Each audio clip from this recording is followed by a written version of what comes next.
I'm in Jerusalem, have been for 6 months, and yes, just down the road, but there's a wall in between which makes the journey to and fro a little difficult. So you've been coming in each day?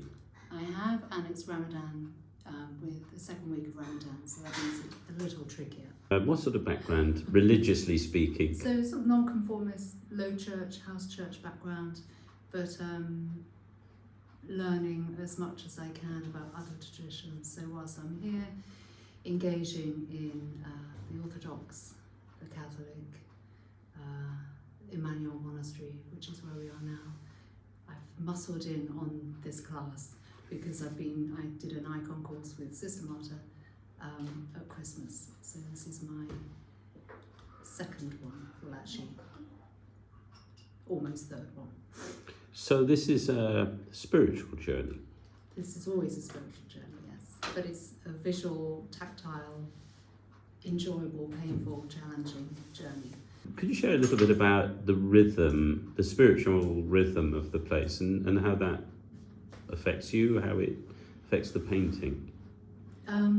Well, this week being here has been great because we're in a pop-up community, and I think there's a lot to be said for small pop-up communities, which this is. But actually being part of the nuns this week and their liturgical worship and just being included in that has been incredible treasure. So the musicality of the nuns singing the liturgy, singing the scriptures, has been absolutely essential to certainly my icon painting.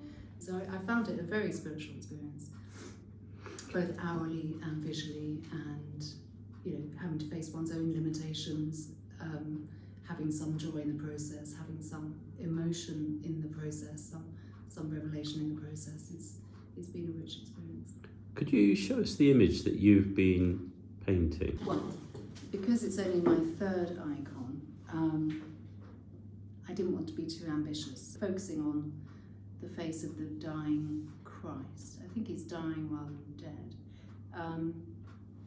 And because it's so, I found it, and I think if it's not Giotto, it's sort of Giotto-esque. I go back to my community in Jerusalem, and I show them where I've got to, and everyone's terribly excited about it. So I'm taking people on my journey with me, and they get to see the stages, and it becomes part of a wider conversation.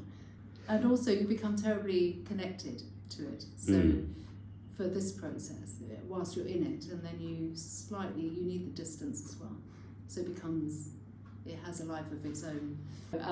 Highlights, always community, sharing lives, experience, having you as a skillful teacher and a highly skilled iconographer on hand, on tap, is very, very helpful. Super. Well, thanks, Nicola, for sharing your thoughts and reflections. It's been great having you with us. Thank you. And hopefully we'll see you again. Thank you.